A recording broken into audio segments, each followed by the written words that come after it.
14장 믿음이 약한 사람을 받아들이고 논란에 있는 문제에 단언을 내리지 마십시오.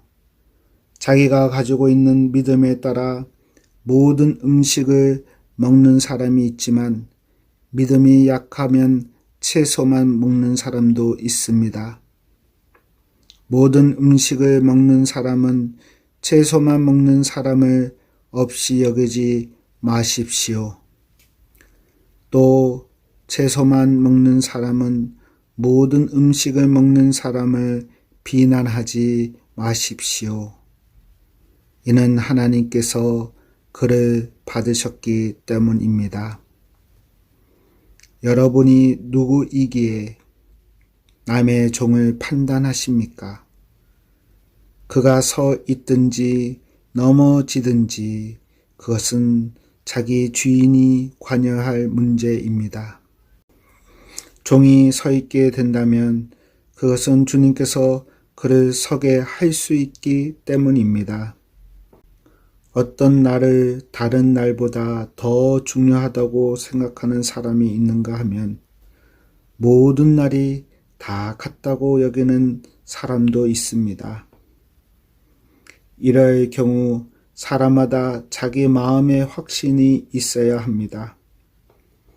어떤 날을 더 중요하게 여기는 사람도 주님을 위해 그런 생각을 하는 것이고 어떤 음식이나 다 먹는 사람도 주님을 위해 먹는 것입니다. 그는 음식을 먹을 때 하나님께 감사한 마음을 갖습니다. 음식을 가려 먹는 사람도 주님을 위해 그리하며 그 사람도 하나님께 감사한 마음을 가집니다. 우리 중에 자기 자신만을 위해 사는 사람은 한 명도 없으며 자기 자신만을 위해 죽는 사람도 없습니다. 우리가 산다면 그것은 주님을 위해 사는 것이고 죽는다면 주님을 위해 죽는 것입니다.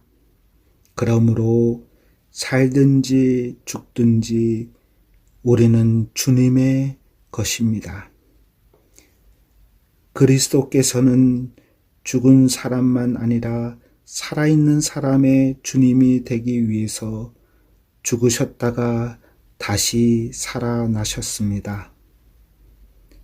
그런데 여러분은 왜 여러분의 형제를 비판하십니까? 왜 형제를 없이 여깁니까? 우리는 다 하나님의 심판대 앞에 설 사람들입니다. 성경에도 이렇게 기록되어 있습니다. 주님께서 말씀하시기를 내가 살아있나니 모든 무릎이 내 앞에 꿇을 것이요 모든 혀가 하나님께 자백할 것이다.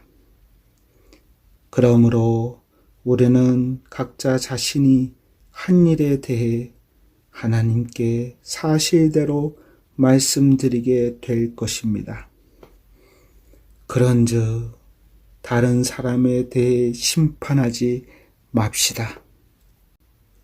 우리가 더욱 힘쓸 것은 형제의 길에 그를 넘어지게 하는 것이나 장애물을 놓지 않겠다고 결심하는 일입니다.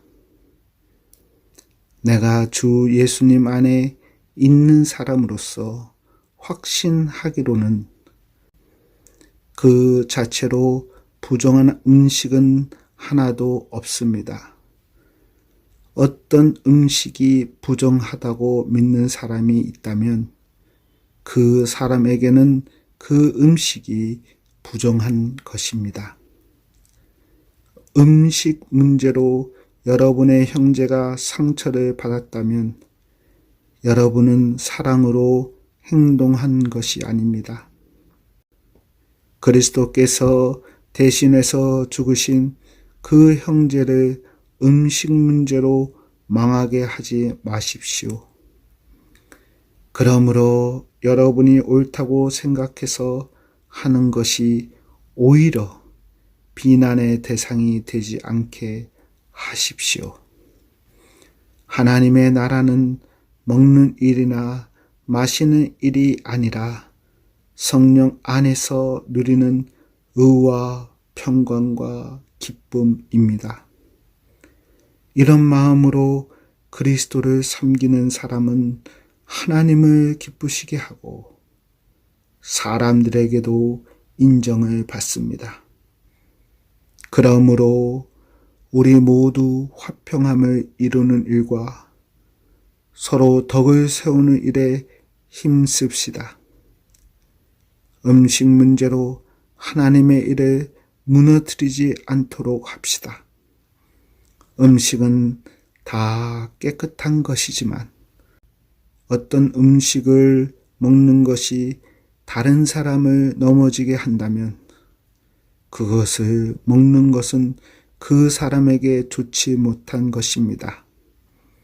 고기를 먹는다거나 술을 마신다거나 그 밖에 여러분의 형제를 넘어지게 하는 일은 하지 않는 것이 좋습니다. 여러분에게 어떤 신념이 있다면 그것은 여러분과 하나님 사이의 일로만 간직해 두십시오. 스스로 옳다고 믿는 일을 할 때 자신을 정죄하지 않는 사람은 복 있는 사람입니다.